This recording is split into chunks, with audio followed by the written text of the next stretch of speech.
Hi, I'm Jody Joe of Jodys Corner, and I love every single last one of my subscribers. The things that I said about some of the movies that have come out over the past 3 years have been appalling, and I deeply, deeply apologize. Sometimes I take things as information, but I see now that I was overzealous, and I apologize to every one of my fans. This is going to be a movie review, an honest one, of The Boys. I can't do this without you. I need you guys on my team. And together, we can get through this.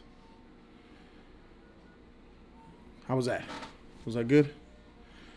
Freak, I hate doing this shit. Son of a bitch. Is this still recording? From the bottom of my heart, you guys, thank you so much. Thank you for watching For watching this guy's channel, No, my Jodys God. channel. Jodys Corner. No. My favorite. Thank you so much.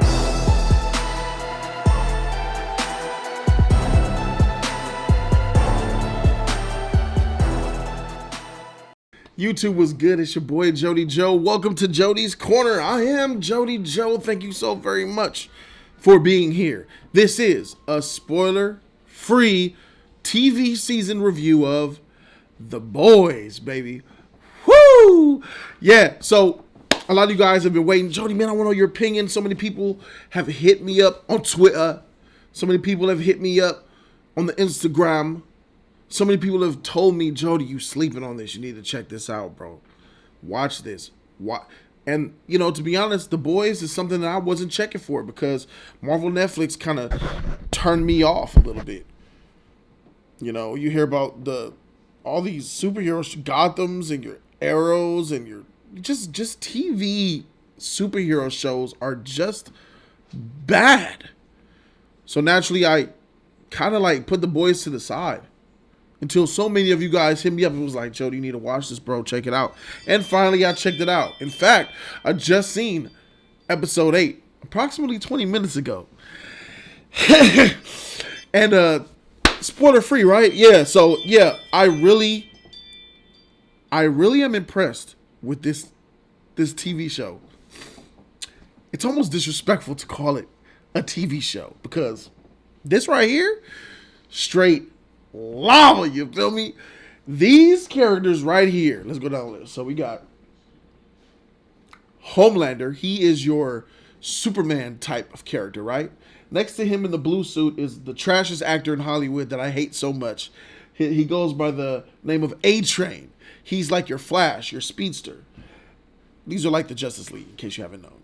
Moving on, third down the line, we have Black Noir. I think that's his name, Black Noir. He's like a Batman question type of guy. That's like their Batman, I guess. So yeah, moving on down the line, we have the female version of Wonder Woman. Her name is Queen Maeve. So shout out to her. And then the Invisible Man that you see there with no head, his name is Translucent. He's a cloaky character, has invisibility, and one of the Justice League members that I think that he kind of has powers like is Manhunter, you know, because he can go invisible a little bit, but, you know, a little bit different. And then moving on down the list is the man in the green costume. His name is The Deep. Can you guess who he's supposed to be? He's supposed to be your Aquaman. And then last on the list, her name is Starlight, and she's like Supergirl kind of to me. That's what she reminds me of. She's young, she's blonde, she's like her own, she's independent, she's like spunky, she's against the grain, she has her own mentality. She reminds me of Supergirl in a lot of aspects. It's easy to say that she's like Stargirl because she has light, bright powers, but character-wise, she's a lot more like Supergirl in my opinion. So, these are the 7, you know, like Unite the 7, the Justice League. Yes. Anyway, Jodys Corner merch, teespring.com/stores/Jodys Corner. These characters are dope in their own right. This is a story about what it's like to live in a real world with real superheroes who are actually real people and the great things and consequences that come along with it. Yeah, they kind of show you Incredibles. You kind of see how the Incredibles kind of live with society. You got a glimpse of it, but that's a Disney-fied glimpse. This is like Watchmen, harsh reality. The closest thing that this show reminds me of is The Watchmen. It's the Justice League, as you know it, meets The Watchmen. And this is an absolute fire show, bruh. This is a story about a man. It follows one specific man who ends up losing a loved one. He ends up losing a loved one to a super. That's what they're called in this show, not superheroes, because I believe that term is trademarked. Even though they do use the word superhero in this show, they're called supers. So this man loses his love to a super, and he gets the help of an Australian, I guess New Zealand buddy of his. I forgot his name already. Why am I drawing blanks? Just forgive me. The show was so epic, bro. It's just hard learning all these other characters.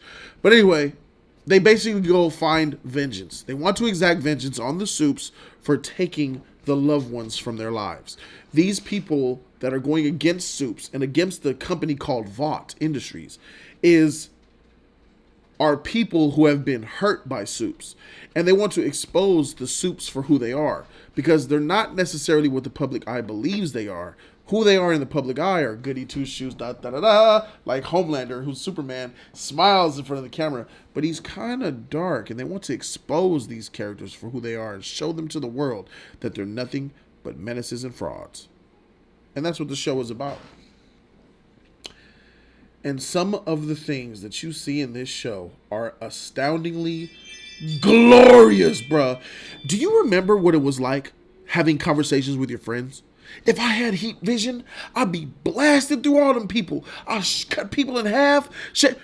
And you never got to see it in film. You never even got to see it in TV. You never visually saw it in your life. Bruh, they do it in this show, bruh.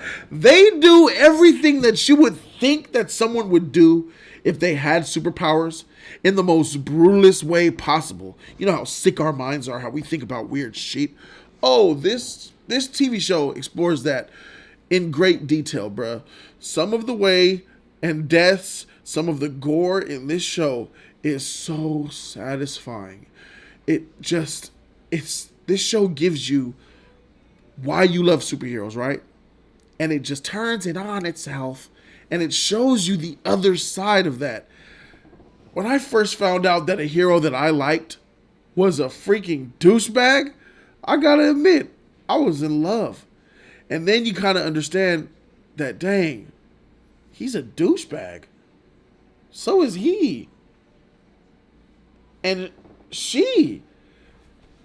Y'all a bunch of douchebags, huh? And you get to learn as the show goes on why they are the way they are.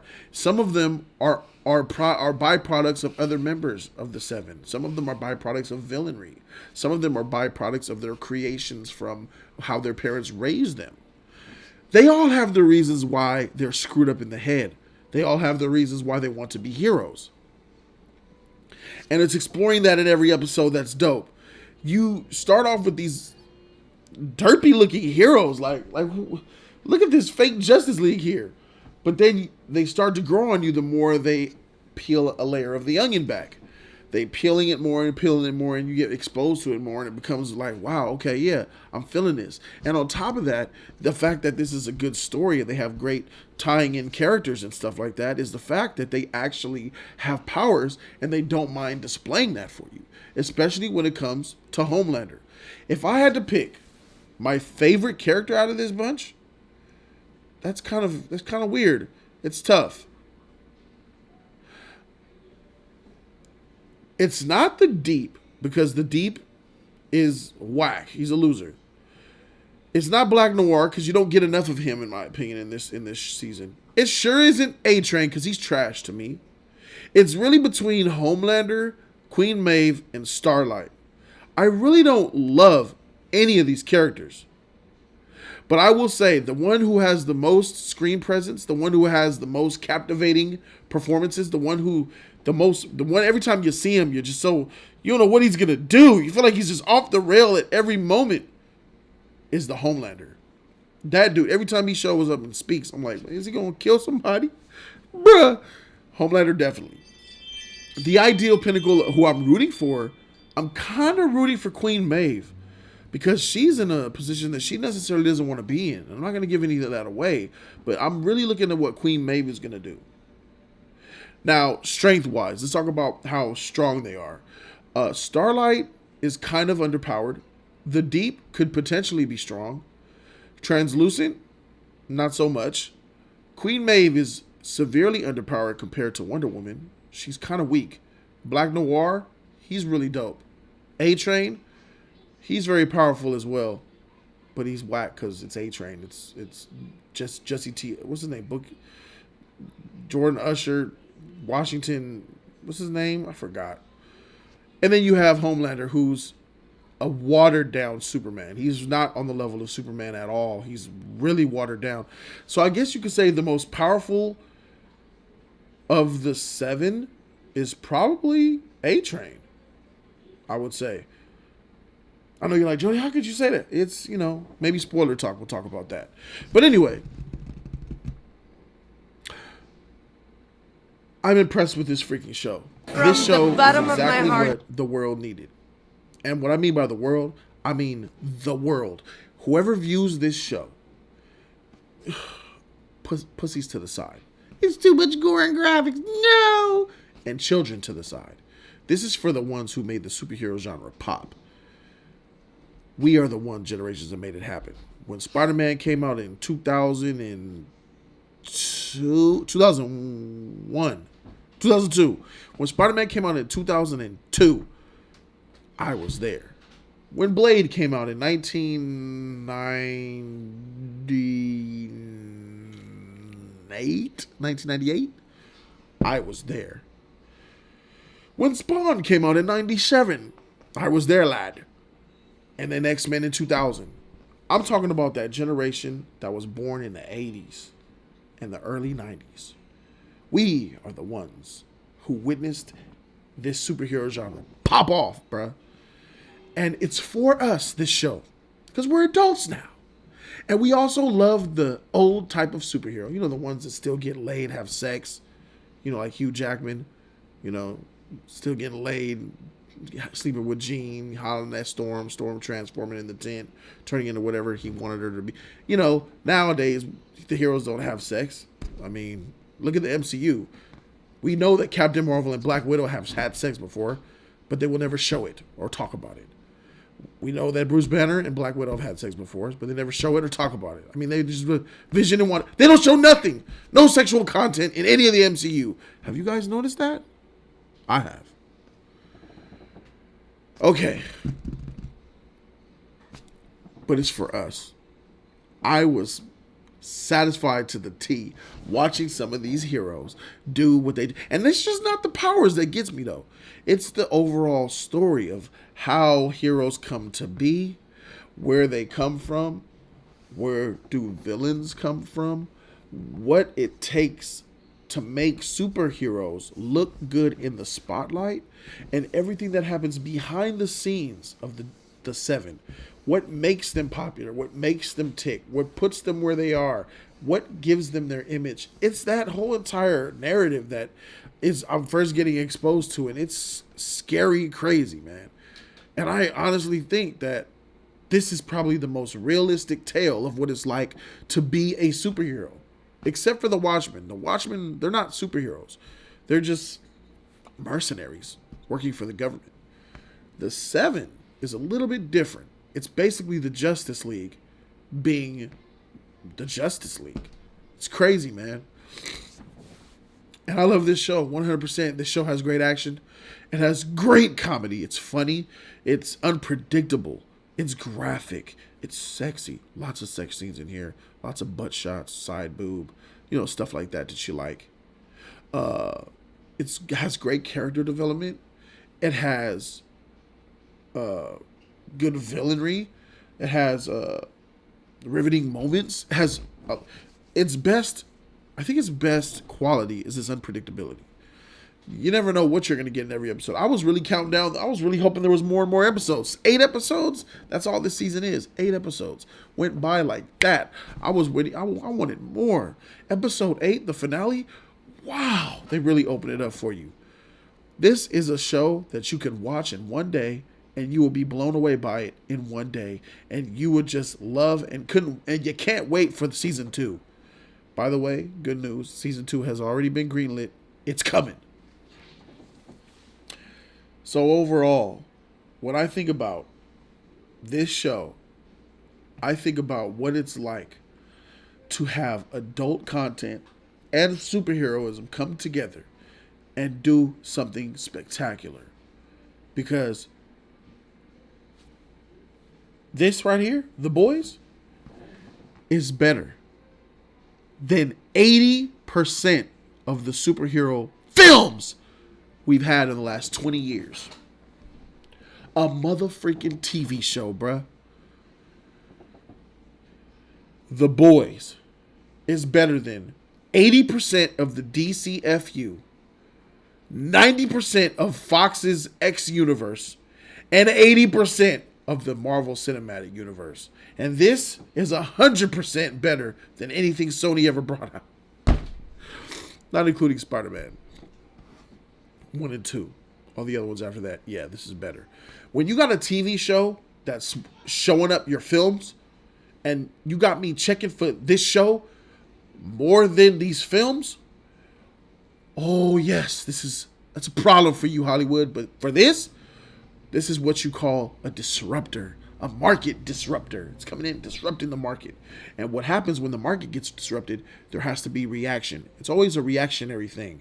Who's going to react? Is Amazon going to make Netflix pick up the ball and stop pussying out with the trash Netflix shows they've been using? Is Disney Plus going to up the ante and... Forgive me. We know that's not going to happen. They're for the kids. Will Hulu step up? You know, Disney owns a part. Maybe they'll use Hulu to bring up some adult content and grow some nuts and titties to really make a real superhero show that we want to love on the level of this shit.